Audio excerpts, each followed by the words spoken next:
let's get back to connecting to your own body. Like, have you looked at your vulva since giving birth? Women are like, no. I'm like, okay, look at yourself. Touch your own skin. What does your tissue feel like? And like remind your body that you can feel pleasure.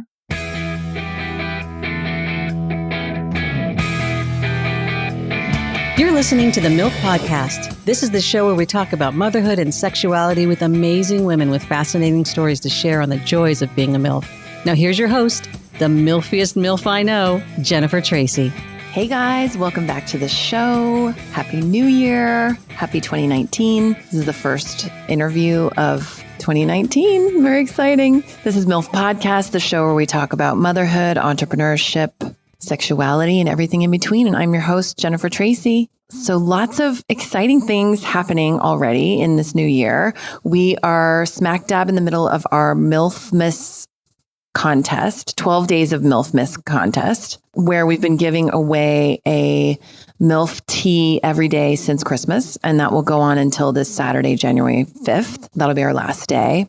And on that last day, the contest will also award the top 3 entrants. So the 3 people that have the most entries will win not only a MILF tea or tank, their choice, but they will win 7 of my favorite female-centric, female-authored books, which I'm very excited about that because I'm so inspired by women's stories, women's fiction, nonfiction, any kind of women's stories. I want to listen and I want to help you tell it. And I want to help you find it. So I'm excited about that. And I am announcing January's give this month. So each month I will be, for every iTunes review that I get, I will be donating $3 to that month's chosen charity or organization. And this month I have chosen Harvest Home, which is a housing in Los Angeles for homeless pregnant women and their children.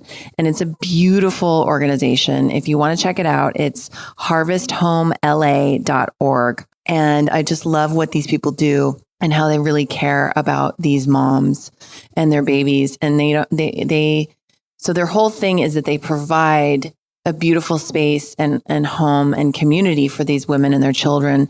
And they also provide resources, classes, development for them to be able to work and support themselves and give back to the community.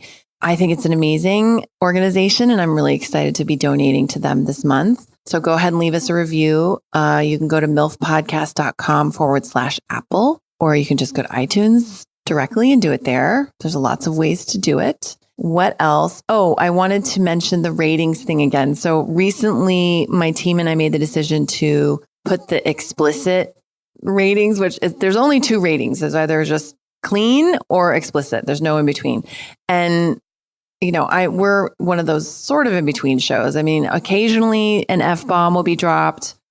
Occasionally we'll talk about things that are, quote unquote, dirty or sexual or whatever. But for the most part, not as much. But we made the decision to do that because we didn't want you guys to be listening to it, maybe with your kids in the car, or maybe the kids are, around and they might hear a word and so we wanted you to be forewarned about that. That's why the change in the rating. But for the most part, it's not like there's explicit language the entire interview.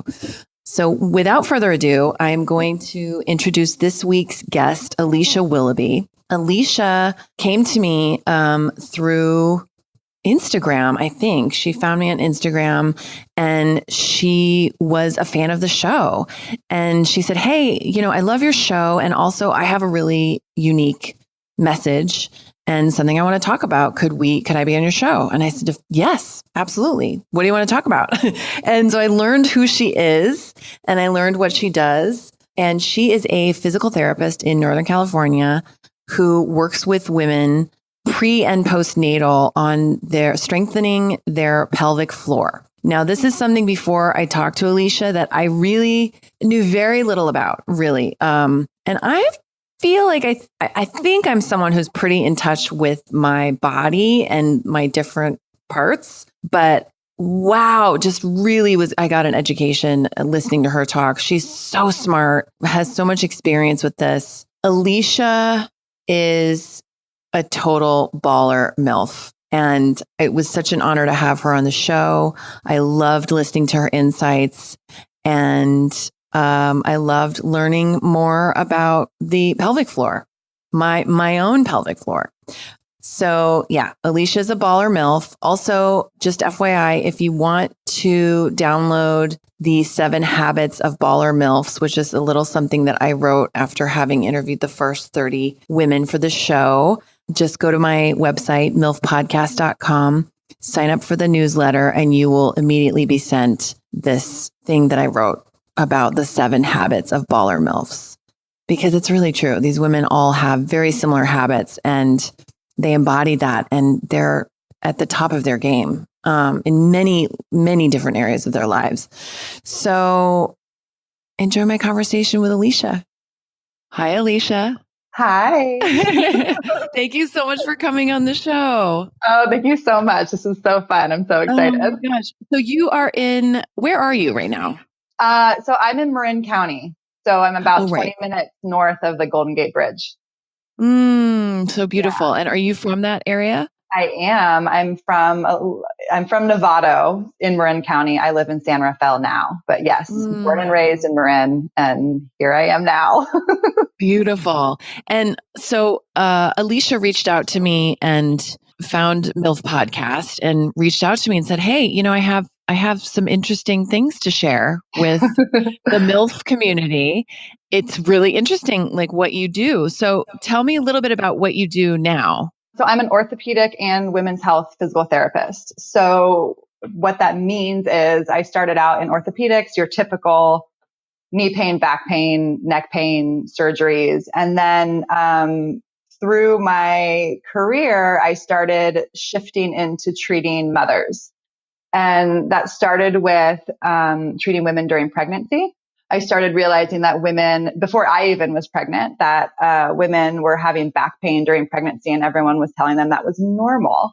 And I was like a new grad. I had spent all this money on grad school. I had all these skills, and I just was like, I don't think that has to be normal.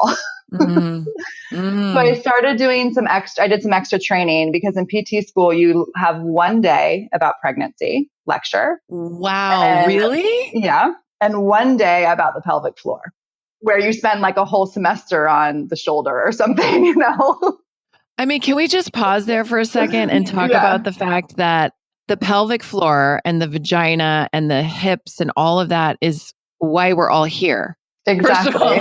And so like, wow, the fact that it's really not looked after in that regard, in that particular specialty of what you're studying. It's just like, it's such a whole part of the body. Right. And that everybody has a pelvic floor, just like everybody has hip muscles and neck muscles. And it's a thing. Do men have pelvic floors? Oh yeah. Yes. Okay. And I don't treat men. I don't either. I don't treat men either anymore. I have no interest. But yeah, people that have strict pelvic floor practices, 50% of their patients are men. Interesting. Yeah. Yeah. Because of incontinence, erectile dysfunction issues, pelvic pain. I mean, if you think of like a cyclist was sitting on that seat, and that seat's pushing up on all of his bits for hours, like they can have a lot of like pelvic pain issues and erectile issues and prostate issues, and they can lead to, and they have a lot of bowel issues. So all that stuff a pelvic floor therapist would treat. Wow. Yeah. Wow. Okay. So, but you, part of your story is that you discovered this, like you said, before you got pregnant with your child. Yeah. Before I got pregnant, I discovered the pregnancy component of it. I wasn't even aware of the postpartum component of it yet. Right? Yeah. So I did some extra training to learn more about pregnancy and postpartum at that time. And I was working in San Francisco at the time. And then I started marketing myself to the OBs in San Francisco, saying, okay, hey, if you have a woman that has back pain, I'm here. Don't tell them it's normal. Don't tell them it's going to go away. I'm here. So I started getting more women coming in for back pain, and I was making a pretty significant difference in the rest of their pregnancy. Wow. And then I got pregnant with my first babe. Yeah. And it really amazed me how patients and clients and people would say, "Oh, do you have back pain yet?" As if it's inevitable. Right. Yeah. Because I'm pregnant, that means my body needs to be in pain, Mm. and how we've normalized that as a society. And I was able to have a pretty healthy pregnancy from that standpoint. Maybe it's because of what I knew already. Maybe it was just my body. I don't know. Mm-hmm. As physical therapists, we kind of use our own bodies as experiments at Yes. times, like Yes. trying things out. And then after I had my first baby, my daughter, Charlotte, I moved to Marin. I wasn't working in the city anymore. I experienced my postpartum body for the first time. And then when I went back to work at a different clinic, it was still strictly orthopedics. But the really big hold thing. on, I want to pause because I feel like we missed I want to know what your postpartum body felt like and what that was like as a whole, not just physically, but like what was your experience postpartum? Oh yeah, that story. Yeah. Yeah. That little blip, that little thing. Oh man. Postpartum felt like it rocked my world. Physically, I felt like I didn't know whose body this was anymore. I had always been very active. I had always been, for better or for worse, very in control of my body, sometimes for worse. I ran half marathons and marathons, and I have a history of restricted eating and like all that stuff. So pregnancy and postpartum for me I was no longer in control of what was happening to my physical body. Yeah, that powerlessness is really scary. That feeling, it's really like scary. Yeah. And I really think it's the first time a woman starts to feel disconnected with her body. Yeah. That disconnect starts of, oh, this body isn't mine anymore. Yeah. This body is to create a baby. This body is to birth a baby. This body is to feed a baby.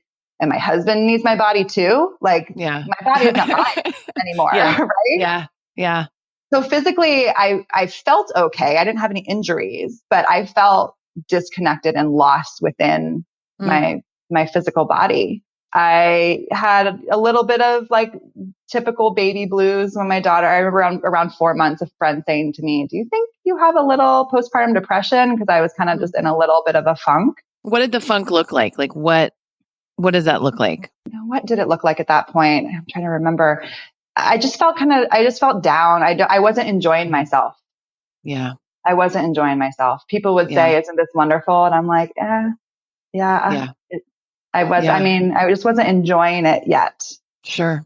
I think more of after I had my second, that hit me even harder than my first. Because by the time my first was 16 months, I was pregnant again. At 6 months, the clouds really parted for me with her. I was like, okay, she's sitting up. I can put her down. Yeah. No. Okay. Yeah. I can do You had this. a routine. You knew what it was. Right. Yeah. I felt like I could do it. And I pushed my body, I think looking back on it, too much to start getting fit again because I felt so gross inside. So looking back on it, I think I didn't give myself the gentleness that I wish I would have with the first babe.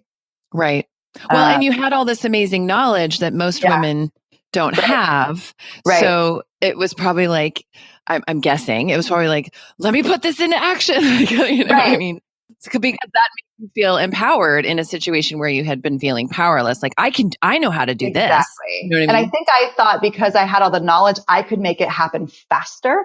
Ah, yes. That makes sense. Right. Which now I'm like, no, it doesn't matter who you are. There is a timeline for healing that we need to respect and honor. And I was like, oh no, I can make this happen faster because that's so profound what you just said.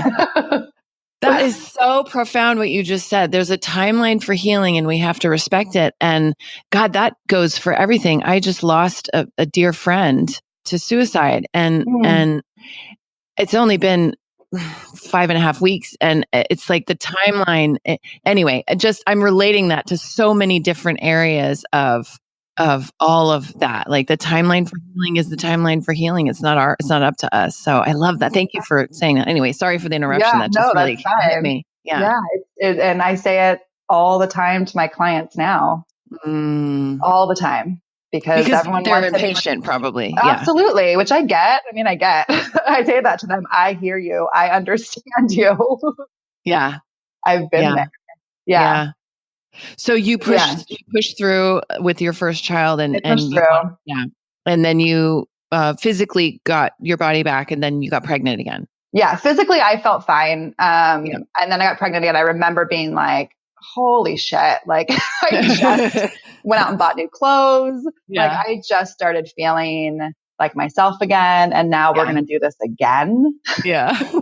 And, it wasn't a surprise necessarily. I had actually gotten pregnant by accident when my daughter was 12 months. And that time, I remember sitting on the floor and crying. Like I didn't want to be pregnant. I wasn't ready to be pregnant. And I ended up miscarrying. And I just knew from the start of that pregnancy, that baby wasn't going to stay. Like I remember I'd put my hands on my uterus and say, if you're ready to go, like you can go, it's okay.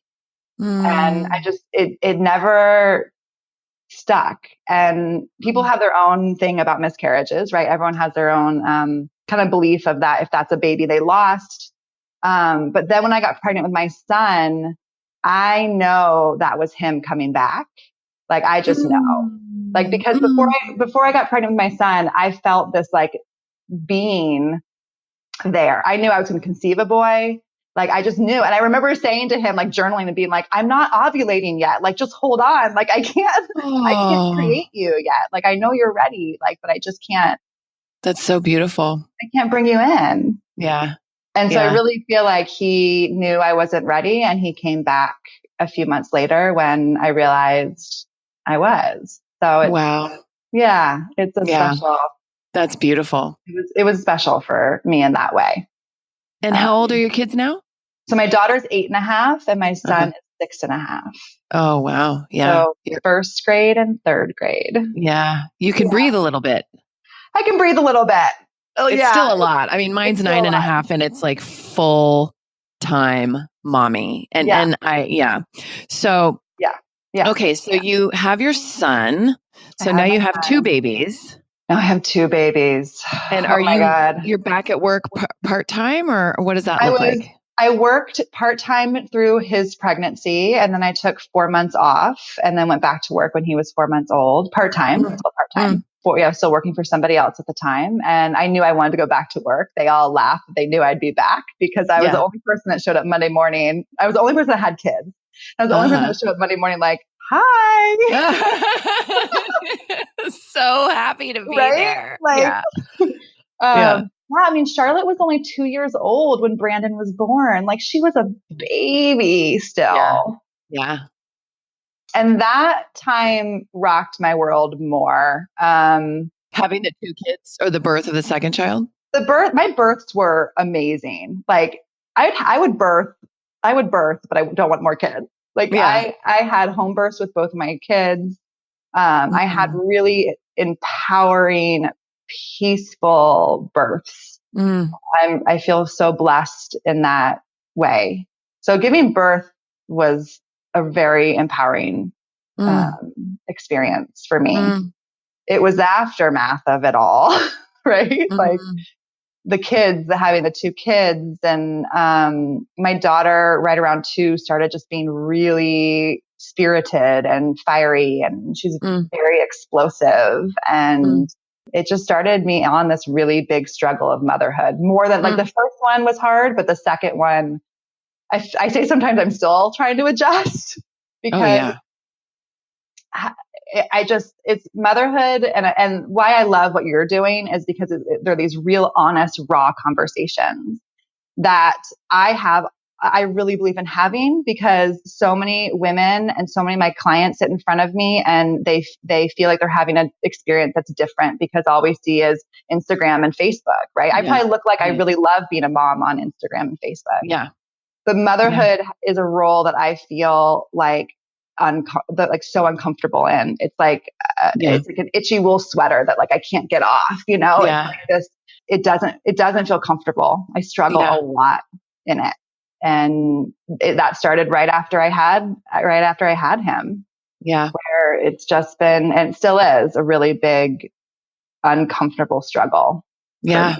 Yeah. I so relate to that. Relate to that. Yeah. It's not easy, and it's not something that I always enjoy. No. Oh God, and no. There's a shame around that, and there's a fear of judgment around that.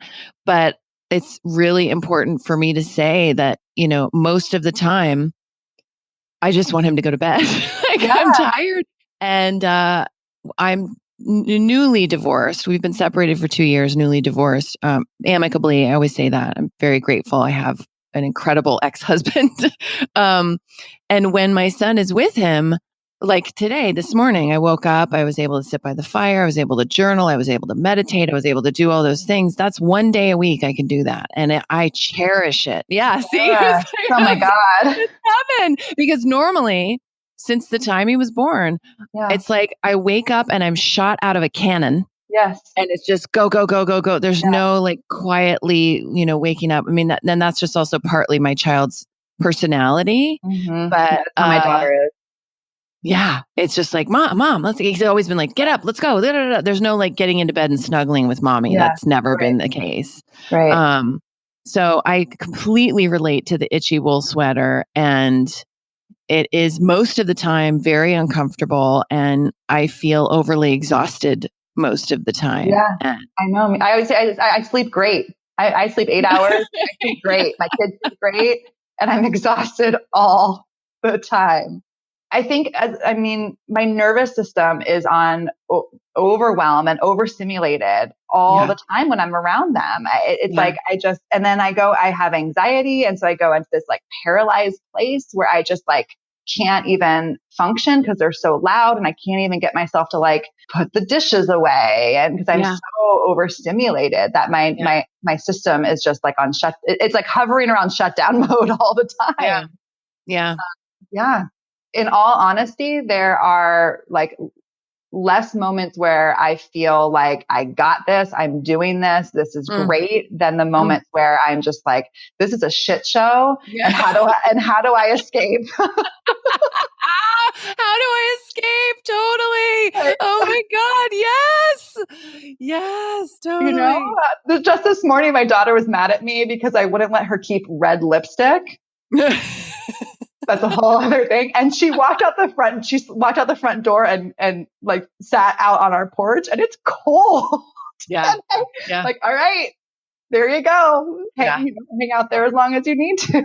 Oh yeah. Oh, and just trying to be a conscious parent who allows my child to feel his feelings and helping him sort through his feelings. And, that part is really like, I'm glad that I'm trying to do that, but like, I also can understand why my parents were like, Jennifer, stop crying. Like, go up to your room. Like I can understand that impulse because it's exhausting. Yeah. And also he's so much more evolved than I was at 9. He's more evolved than I was at 25 emotionally, literally. I mean, he can advocate for himself. He can express himself. His thing right now, he loves to flip me off. He loves to give me the middle finger.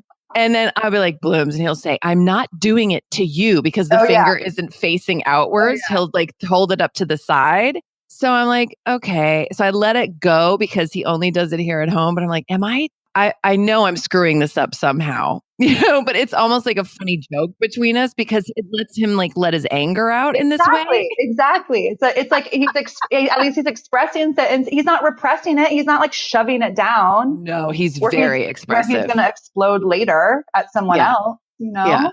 And he really gets that. And I felt like one parenting win for me was one day when I was crying over something. I don't even remember what it was. It might've been the loss of my friend recently. And he was home and I was just crying and he came over and he rubbed my back and he said, "It's okay, Oh. mommy. It's okay to feel your feelings." And I Oh. just thought, okay, I did something right. Like, Yeah. it was, he wasn't trying to figure it out or fix it. He was just being supportive and validating and loving. Oh, that's wonderful. Yeah. I just thought, okay. So that's I did something right. Yeah. Oh, definitely. I know But there are those moments. he still flips me off when I Yeah. tell him to turn his video games off. My son came over. He was yelling at me the other night, and I took on a time out for myself, and I was sitting on the couch trying to get my act together. And he came up to me and said, "Mommy, I'm sorry for yelling at you." And I was like, wow, oh my gosh, this is amazing. Yeah. But it's because you've done that, I'm sure. Yeah. Yeah. You know, I mean, they pick up on all that we model to Right. them. Yeah. So you mentioned that you have a husband. I do. Because of all that we were just talking about, how depleted we feel. Yeah. How do you maintain a relationship with him? I don't know. I'm like, is he going to hear this? Maybe. I don't know. It's something we struggle with every single day. And we go to therapy, and we've gone to therapy for years, and it's a struggle every single day. I don't have the answer. I don't know. It's something we're trying to figure out. Having kids rocked our relationship. Yeah. How long were you together before? Not long. Not long. Uh-huh. By the time we had Charlotte, we had only known each other for 3 years. Okay. And so it was a very quick engagement, got married, bought a house, had a baby. It was like bam, bam, bam. And then waking up and being like, what the hell? Yeah. Yeah. So it's a struggle, and we struggle with it a lot. And we struggle with it probably more than people know. And I think that's the other thing people don't talk about. Yeah, we struggle with it more than people know. And it's an ongoing work. Yeah. So I wish I had a really great answer. That is a great answer, but that is a great answer because that's the truth of it, is that it is ongoing work. And, anybody that says, I had, my OBGYN, Suzanne Gilbert-Glenz, was on the show a couple weeks ago, and she's just so lovely and amazing. And she said, like those families that you see on Instagram that are like the perfect family photo and the perfect, she's like, I always think like, I mean, this is, and she'll say like, I feel bad saying this. She's like, but you sooner or later you learn that those are the ones that are on the skids, because it's like, totally. It's just, it's really hard to maintain two professions, right? Yeah. Or even if one of the parents is home more with children, or it doesn't, I don't even know if that matters as much. It's hard to maintain both being parents to children and a marriage, maintaining a relationship to your partner. I always feel like it's that. Have you seen that? There's like a triangle of like, although I think there's actually 4 corners to it. There's my sanity, my kids, my marriage, and my business.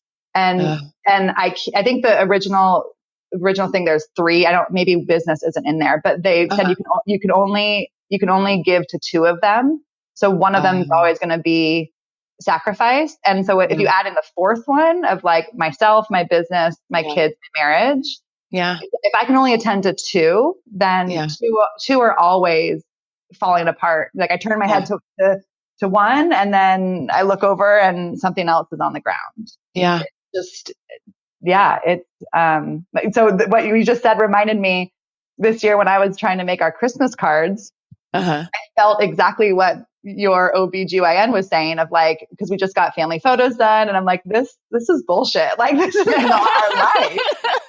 And so I went on Etsy, and then I didn't know this, but on Etsy you can have someone make a Christmas card for you instead of like a pre-template. And I found a template that, I mean, they make their own templates, but they're different than like the Happy Holidays. Right. I found a template and I just got them printed. And so it says on the bottom, this card has 0 resemblance to our actual lives. Happy holidays. Oh, I love that. That's brilliant. That's so honest. my kids don't sit still. Like they don't smile all the time. Like we're not all hugging each other. Like, come on, let's stop pretending like this is our life. Yeah. Like if we just all stopped pretending and we're honest to each other, I feel like we wouldn't feel so fucking alone all the time being like, is this me? Am I the only one struggling? I love that Etsy piece. I think that's so brilliant and so honest. And yeah, I mean, it's when I split from my husband, I was met with a lot of shock from people that know us in our community. It was like, wait, what? Because we were at the beginning of our relationship. I mean, we had our struggles at the beginning, but I think we were in our community a couple that a lot of people looked up to. And like, oh, they know how to partner. They know how to do this. And we did. And we got tools and we went to therapies like right away. But I will say also, as you, just to echo what you said, having a child was like, a friend of mine said, it's like the kiss of death on your marriage. Oh my gosh. Because, and it's so interesting because I remember thinking, I was so in love with my husband and so just excited to have his baby. And I wanted to get pregnant. I was like, ready. And all of my pregnancy, I just thought, this is so great. I was so blissed out my whole pregnancy. I too had an amazing birth. It was just gorgeous. It was stunning. I loved every moment of it, even though I had 3rd-degree tearing, by the way, and had to sit on like an inflatable donut for 4 weeks. Oh. So yeah. And had to take Vicodin, I think for, I don't know, I can't, it's foggy, maybe a couple days. Yeah. And I hated it. I was like, I finally got off it because I called Suzanne and I was like, I haven't had a bowel movement in like, I don't even remember. And she was like, oh, you have to stop taking Vicodin. And I was like, oh, okay. And then I thought I was going to have to go to the hospital again when I eventually did have to go to the bathroom. This is way TMI. I never usually share this much. And I'm going to apologize to my editor, Derek, who's this sweet young boy. He's like probably listening right now going, ew, I don't want to know about you pooping. Well, this is the things I talk about at work all day long. Great, because it'll segue us back into the pelvic floor, which we really want to dive on it. Now you're talking my jam. So there's a reason I was inspired to share about my bowels. But that part of thinking that it would bring us closer together, and it actually, in my experience, did not. And the irony is, this is so interesting, and I've never articulated this until this very moment. Now that we're divorced, and I feel very fortunate again that, it was as amicable as it possibly could have been. There were moments in mediation that were really tough, but we really got through it with a lot of love and compassion. And now I really actually feel like we're closer as a family, and that we spent Thanksgiving together a couple weeks ago. We're going to spend Christmas together, all 3 of us, with my parents. Like, we have like a mutual respect and healthier boundaries than we did when we were married. I'm not advocating that people should split up. I'm just saying it's very interesting to me that I feel more secure in my relationship with my husband now that he's not my husband, which there's so many layers I could dive into. I won't, because I want to get back to pelvic floor. Like, we don't have sex anymore. So that's off the table, and that's not a pressure and a thing, right. And I remember when my son was born, and I hadn't seen my husband because he had to leave town right after our son was born, and I didn't see him for like 8 weeks. And then I brought the baby to Boston, where he was working on a film, and he wanted to have sex, and I was just like, I can't have another person on my body. Like, I can't have another mouth on my boob. No. Yeah, absolutely. So, okay. So pelvic floor, this is so fascinating to me. So I do Pilates, which I know is not pelvic floor work. But can you explain to me a little bit what the pelvic floor is in a woman's body? Sure. Okay. So there's about 14 muscles. Some people say 12, some people say 16. I say 14. Wow. 14 muscles down there. Wow. And they have multiple functions. So they're a group of muscles that keep us continent. So they close up our openings, right? Okay. So they close up our anal opening, our vaginal opening, and our urethra. So they close everything up to keep our bodily fluids in. Okay. They also provide a lift to the pelvic organs. So there's like an elevator lift that the deepest layer does to hold our organs up. Mm. They attach to all of the bones in the pelvis. So your sit bones and your pubic bone and your tailbone and your sacrum and your SI joint. The pelvic floor is like the first line of defense. It's like the foundation of your house. So when they contract, they pull all of those bones together to keep them stable. I'm like doing it right now. It's just, I can feel myself kind of trying Totally. to get in touch with You can't it. talk about pelvic floor without people starting to do it. I'm like, is this a Kegel? What is this happening? I don't know. And then, but you're going to help me figure it out. Because they connect the pelvic bones, they therefore provide stability for everything above the pelvis and everything below the pelvis. So sometimes, for instance, I had a woman who had neck pain with running after her C-section, and it wasn't her pelvis that was complaining, but because her pelvic floor wasn't functioning efficiently, her neck was compensating. So it's not always the pelvis. I mean, the obvious things with pelvic floor is you're leaking urine, gas, or stool. You have pain with sex. You have decreased sensation with sex. Those are like the big obvious things. Because then the last function of the pelvic floor is sex. The pelvic floor needs to be able to stretch open for any kind of vaginal penetration. And the pelvic floor needs to be able to contract efficiently so that if there's something in the vagina, you feel it, that like all of your yummy nerve endings feel the sensation that is meant to be provided. And orgasm is produced by pelvic floor contraction. So a common complaint is like, oh, I just don't feel it doesn't hurt, but like, I just don't feel much after having a baby, or my orgasms are less intense, or I have pain with sex. Like I have pain where I had the 3rd-degree tear. Like I have pain at my scar tissue. I have pain deep inside. It feels like my husband can't fit in there anymore, are some of the common complaints postpartum. So the pelvic floor has very, very important functions. And unfortunately, and why I started my own business to focus only on mothers. So in my practice, my practice is 90% mothers. Wow. Is that, as we all have experienced, the medical system doesn't take care of us as mothers, right? Like we have our babies. Okay, you're healthy. The baby's healthy. Your stitches have dissolved. Bye. Like, see ya. And healing has only just begun. But nobody is guiding a woman through her postpartum journey. And so we have women returning to exercise too fast or having unresolved issues. And then society normalizes them. Oh, you leak? I leak too. Great. It's all normal. You just wear a pad when you run. Like it's fine. Or you have pain with sex. Well, have a glass of wine and relax and it'll be fine. Like we've normalized what happens to women after having a baby, where we would never normalize that if it was any other part of the body or if it was a man. Yeah. And it breaks my heart all the time when I hear women that are like, oh yeah, I can't play soccer anymore because I leak urine. Or older women who babies are 20 or 30 have said to me, oh yeah, sex was just painful after having my baby. Or I disconnected so much with my pelvic floor, with my vagina, with my pelvis after having a baby because of a traumatic birth or, all the reasons why. Yeah. And then I had decreased interest in sex, and years later, my marriage ended. I've heard that story so many times from older women when I used to work in a normal orthopedic clinic.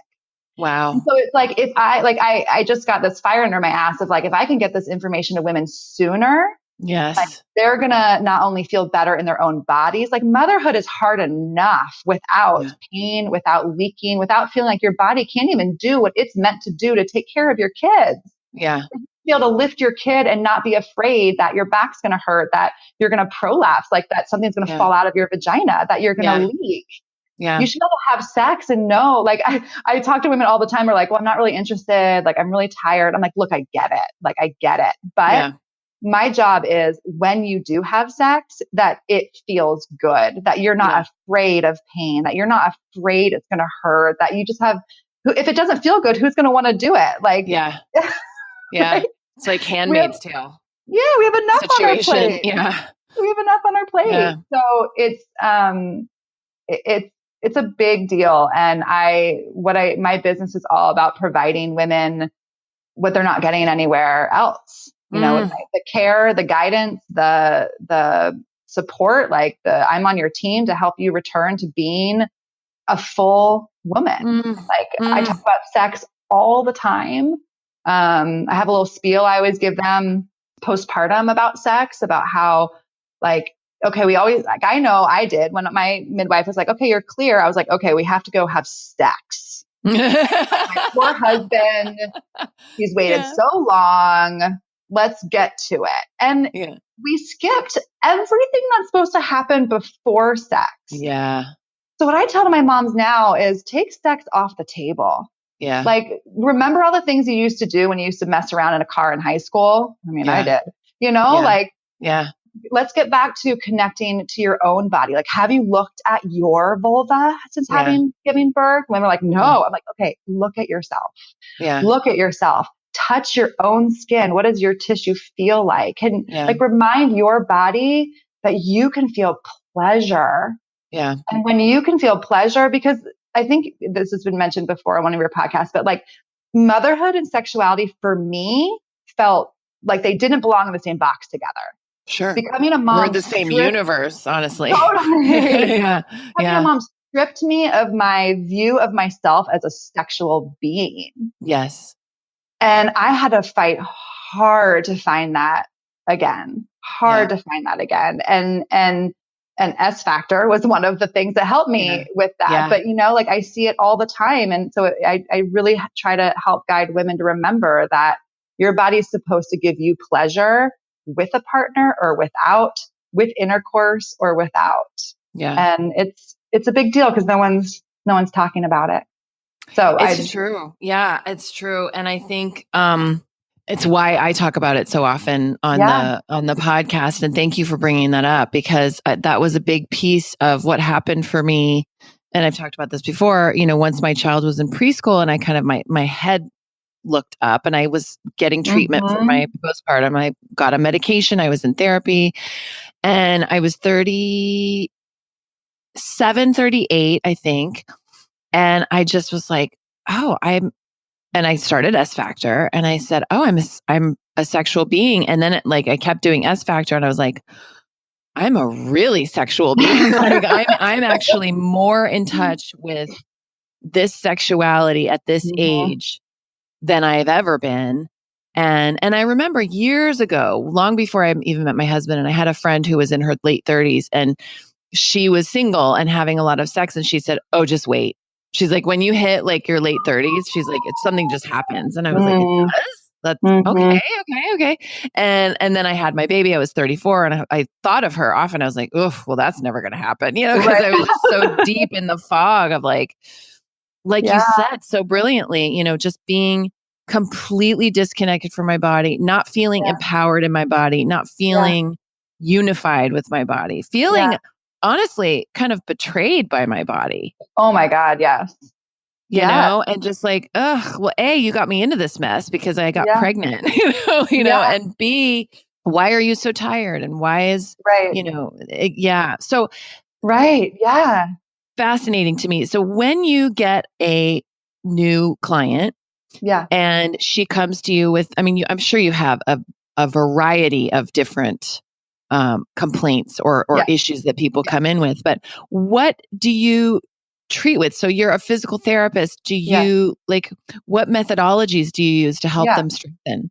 So I see people who have pain, either pain in their pelvic floor or any other, shoulder, neck pain, hip pain, all the other kind of pain stuff that we get as moms from all the hovering and holding and lifting. I see women for abdominal separations that aren't resolving on their own and a lot of core weakness problems. And then the pelvic floor issues that I described. So when a woman comes in, we spend a lot of time. Tell us, I'm sorry to interrupt you, but That's okay. can you tell us, for my listeners who may not know, what is abdominal separation? Because I think a lot of people don't know about it and also may have it and not know that they have it. So an abdominal separation, the medical term is called a diastasis rectus abdominis or diastasis, depends on how you say it. And we all had one at the end of our third trimester. So at the end of our third trimester, the connective tissue down the midline of our abdomen gets stretched open so that our right side abdominal muscles and left side abdominal muscles are not touching in the middle anymore. There's now a gap in between the two. So it's a normal, beautiful adaptation that our body makes to grow our babies. Postpartum, when our babies are out and our uterus has shrunk down, the question is, how much does the left side and the right side recoil back together? If a woman at about 8 weeks postpartum or beyond, let me first say, they don't all come all the way back together, and they don't have to. So they don't have to come back together. I have met few bellies that come all the way back together. So it's normal for there to be a little bit of a gap in between the two. Nothing has torn open. It's a stretching of the tissue, and how much it recoils back together. A lot is due to your genetics. How like springy is your connective tissue? So we can thank, just genetics for that. Some of it has to do with how you carried your baby. Like I'm 5'9". If I carry a 9-pound baby, but a woman who's 5'1" carries a 9-pound baby, she's probably going to get a lot bigger out the front of her abdomen than I am, because I have more space for that size baby in me. So I tend to see that the smaller, more petite women will end up with a larger abdominal separation. So the question is if it comes back together. So when a woman gets a diastasis or an abdominal screen, I'm looking for what is the structure. So what is the size of the gap that's in the middle? If something is 2-finger width or smaller, I'm not concerned about the size. If it's 2 fingers or larger, so I've had 4-finger separations, 5-finger separations, like they can get pretty large. It's rare that they get that large. But they do. So the question is, how far apart are they? And then how deep is it? Does it feel like I can sink my fingers all the way through their abdomen? Or is there a little bit of a floor there? Like there's a shallowness to the abdominal separation. We want a narrower separation and we want a shallow separation. And then we check the function. When the woman engages her core, what does that look like? I've met large diastasis that have really good function. The brain's still connected to the abdomen. And I've met small diastasis that can't function at all. And what do you need to have that repair? What is the function of a repaired abdomen? Is it all connected to the pelvic floor that you were talking about? Like, what's the symptom that if you had a split abdomen? So you can either have if you think that you've lost the structural integrity of the muscles that hold your pelvis and spine. So you can have any kind of like orthopedic hip pain, back pain, pelvic pain, knee pain, like you name it, because you've lost the pelvic floor and the deep abdominals are best friends. They work together. They need each other. So you can have orthopedic type of pain. That's usually the biggest pain symptom. But then there's the aesthetic part where women are like, I still look 6 months pregnant. I see. I've been doing all these ab exercises, but my belly isn't shrinking because your brain can't find their muscles. They can't access it. Right. There's this brilliant quote that says, you can't strengthen a muscle that the brain can't control. And in a postpartum body, this is what I see all the time, is that a woman might say, okay, well, I'm doing my mountain climbers and I'm doing my whatever, but I lay them down and I, with my hands on their body, ask their brain to engage their muscles. And the correct muscles that hold the spine and pelvis are not connected. The brain cannot find them after that big stretch that happened or after the cutting and the stitching of a cesarean. I mean, don't get me started on like every single woman that has a cesarean should get physical therapy. Like you just had surgery. Would we ever operate on a shoulder and not send that person to physical therapy? So it's a big word. There's a lot of information about diastasis now on the internet. Not all of it is accurate. So of course, I advocate that every woman gets a postpartum evaluation by a women's health physical therapist to look at how are you holding your body? How is your muscles working? Do you have a diastasis? What's your pelvic floor like? Because if you're going to go exercise, don't you want to know that your pelvic floor and your abdominals are working? Totally. And I remember I can't remember who said it to me over the years, but I would hear either from medical professionals or yoga teachers, just do Kegels. And I'm like, Right. what the fuck? How do I even know if I'm doing it? Exactly. I still don't really know. I remember Kundalini teachers say, I asked her afterwards, I was like, how do I know what a Kegel is? She's like, well, when you're peeing, stop the flow of urine and hold it and then start again and then stop again and then start again. She's like, that's basically a Kegel. And I was like, okay, that's the only explanation I've ever gotten, Alicia. So take it away. Tell us the real deal. That's the common thing. That's a common explanation. So I can't remember the statistics, but I learned in my pelvic floor training that a large percent of women who are just told do Kegels will do them incorrectly. Sure. And a portion of the women who are doing it incorrectly are actually doing it in a pattern that will worsen their symptoms. Wow. So instead of squeezing, they might think they're squeezing, but they're actually pushing down. Yeah.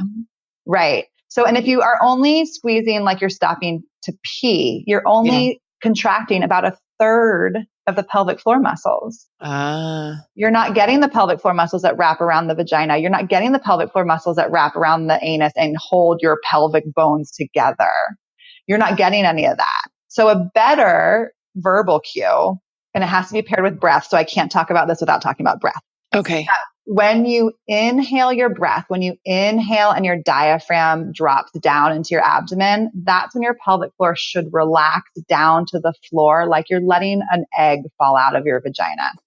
And then when you exhale, like you're going to pick a marble or an egg back up, your pelvic floor should close and then draw that marble up towards your head. But it should be a closure of all of it, your anus and your vagina. I don't even talk about your urethra unless specific cues if someone's leaking. Okay. But it's more like you're trying to pick up a marble at your vagina. You're closing around it and drawing it up on an exhale. And on an inhale, you drop and lower it. And the lowering part's really important because if we've been told anything about a Kegel, it's been squeeze, squeeze, squeeze, tight, tight, tight. I'm a woman. I should be tight. My vagina should be tight. I need to be tighter. I need to be tighter. Right? Yeah. But we forget like any other muscle in the body. Like if I walked around with my bicep tight all the time, that's not functional. Right. So like any other part of the body, the muscle should be able to contract and the muscle should be able to lower and relax. And there's a big population of women walking around that have pelvic floor dysfunction because their pelvic floor cannot relax. Wow. And so those are the women that might try to do Kegels or might try, and their symptoms actually get worse because the last thing that pelvic floor needs is to be tighter. That woman actually needs to learn how to release and let go of her pelvic floor. Well, sure. And the first thing I think of when you say that is how painful sex would be. Exactly. Absolutely. And you know what? Our pelvic floor is a really good defense muscle. Like our pelvic floor, I say to some women, your pelvic floor is acting like there's a bear behind the curtains ready to attack. Pelvic floor is like just contracted all the time. And there's can be real reason for that from like birth trauma or a history of sexual abuse or chronic pain or just someone who has like a lot of anxiety and stress or any kind of trauma. There's a reason why the pelvic floor tightens up. But many women don't even know. It's not like you're walking around tightening it on purpose. Right.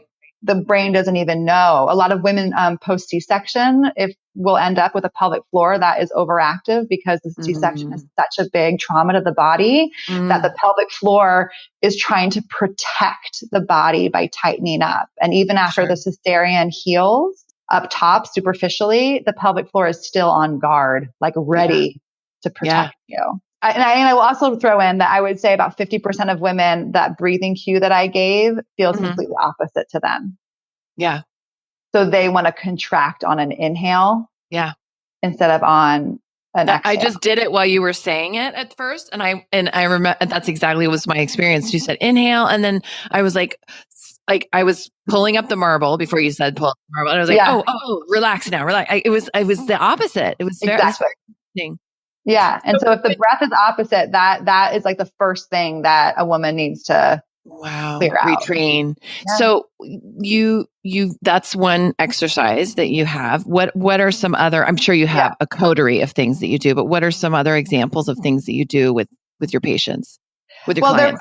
I mean, I'll say that if someone, just so that people know, if they do go see a women's health physical therapist, like what they're getting themselves in for, because not many people even know. So like there's a regular type of like, let me check out your abdominals, like I mentioned, but then a pelvic floor exam is a vaginal exam. So you're looking at your scar tissue, and then you're looking at what the muscles feel like and what the strength is of the muscle within the vaginal canal. Yeah. Unlike at an OB's office, there's no stirrups. There's no speculum. It's done with just one finger inside the vagina. So it's a lot more gentle. There's a lot more care put into that type of pelvic floor exam. You're talking with the client through the whole thing, explain exactly what you're doing versus like a speculum exam where you don't even know what they're doing when they go in there.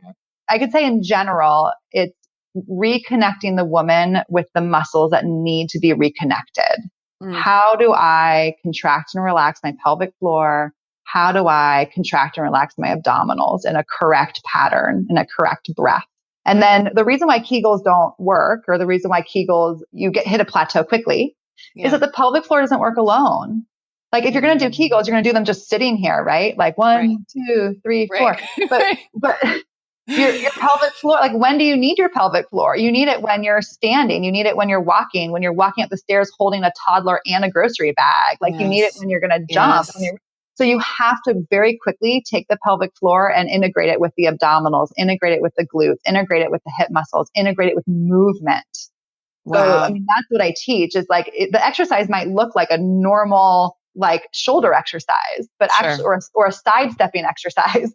Yeah. But in that moment, that woman is consciously engaging her pelvic floor and her abdominals and breathing and stepping. And the only way I know she's doing that is because I've manually checked her pelvic floor and her abdominals before she even got started.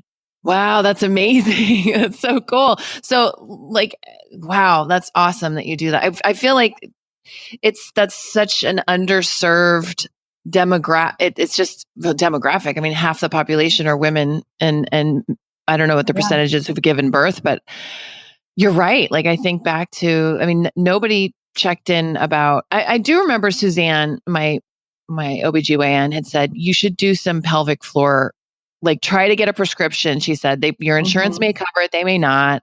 And she wrote out a place where I could go for Pilates. But at the time I was so deep in my postpartum depression and anxiety that I was just like, I can't even, and I didn't have childcare and da. But it is just, it's kind of mind blowing that that's not looked after. Yeah. Like, and I mean, automatic. Right. I mean, every woman should say, okay, like the next part of your healing is to go see a women's health physical therapist, at least get cleared, like at least get someone to say, okay, you're good. Like, or this is what I think you should work on, because like you at 6 weeks postpartum, I didn't even know which way was up, let alone if I needed any therapy for my body. Right. So we should be checking in with women at 6 months postpartum, you know, but we don't do that. Our medical system doesn't do that. So women have to be advocates on their own. Like they really have to seek out physical therapy and help on their own, because the medical system isn't going to necessarily provide that for them. Wow. So you are in Marin, so we can all come see you in Marin. But for those women that don't live nearby, what would you advise?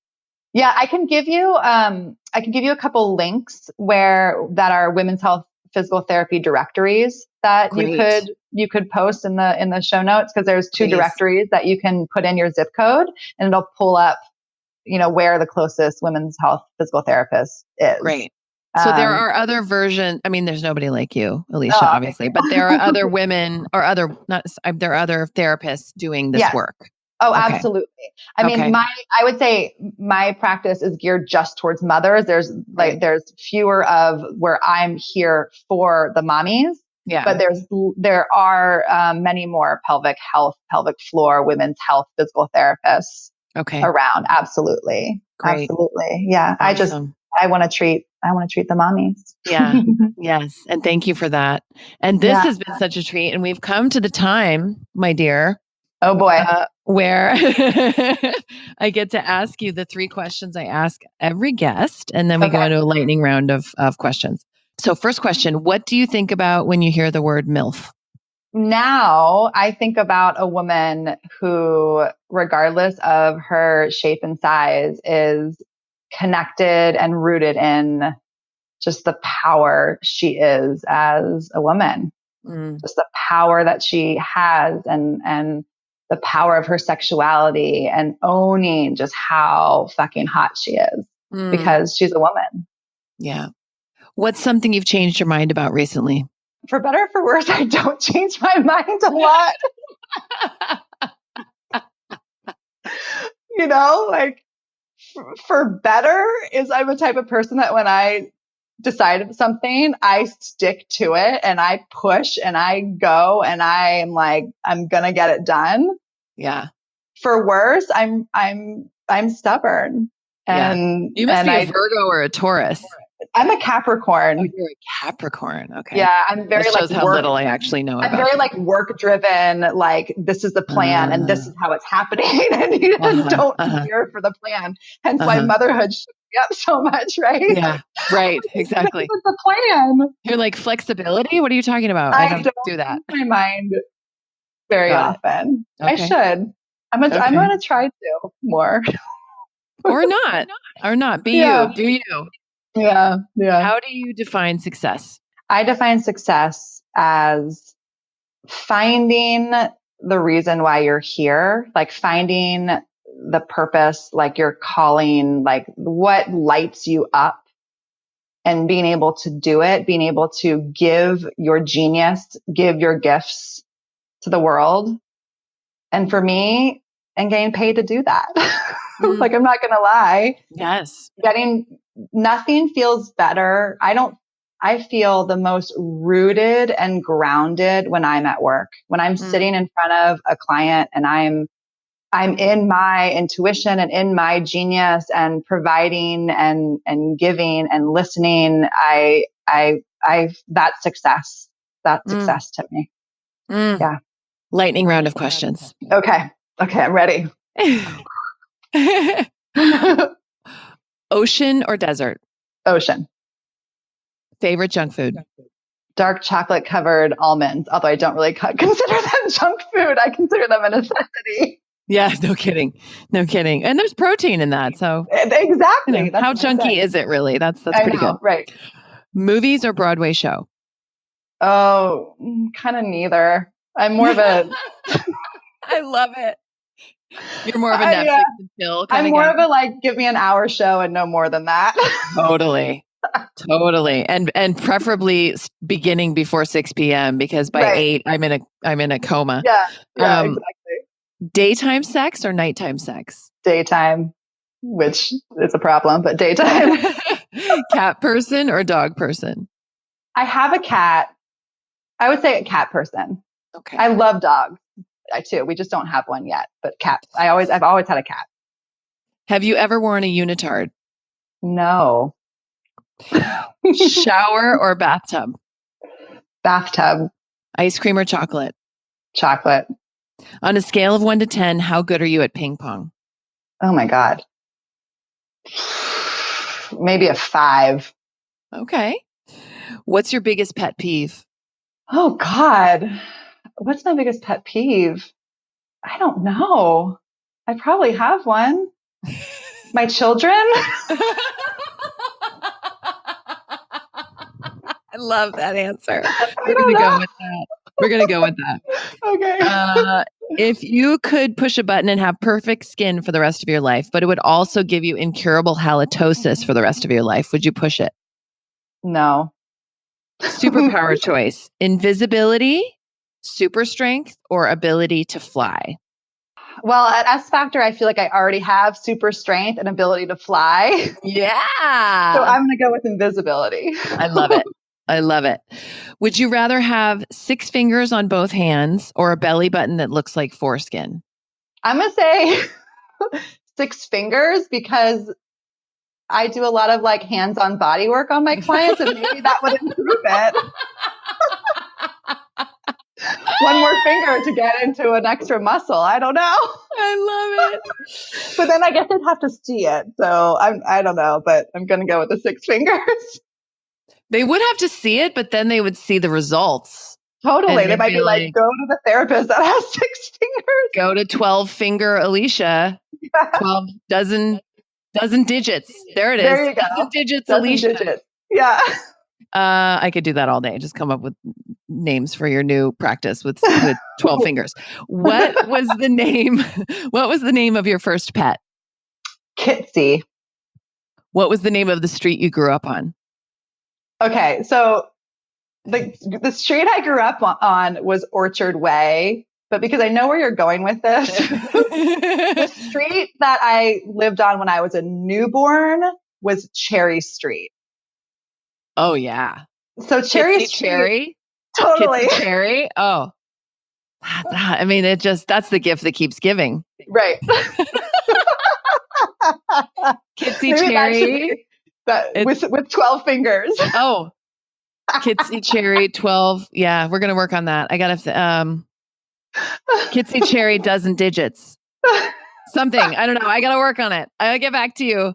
But boy, that is something.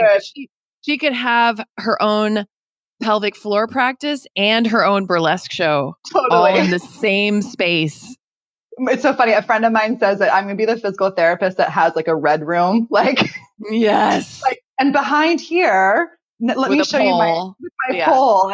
Yeah, absolutely. Oh God, I would go there all the time. All the time. Oh, I love it. Alicia, it's such a treasure to have you on the show. Thank you so much. Oh, thank you so much for having me. So fun. Thanks so much for listening, guys. I really hope you enjoyed my conversation with Alicia. I hope you will tune in again next week. I will be speaking with Kimberly Muller, who is a Renaissance woman. And I just loved meeting her. And I walked into her house and not only was her home just impeccably designed, which was amazing, but I kind of breezed past that because I just was like entranced by this woman and her gorgeous red mane of hair, this just like thick, gorgeous red hair. And I just thought, oh my God, I would follow you anywhere or do anything you ask me to. I'm sort of entranced by her and really loved having a conversation with her about all that she does and all the different creative ways that she expresses herself. And so that's next week. So be sure to go on iTunes, leave us a review. For every review I get in the month of January, I will be donating $3 to Harvest Home in Los Angeles, which is a home for homeless women and their babies. And it's an amazing program. It's very nurturing there. And they offered a structured program that helps women change their lives to attain independence and stability for themselves and their children. Their website is harvesthomela.org. And I'll talk to you guys next week.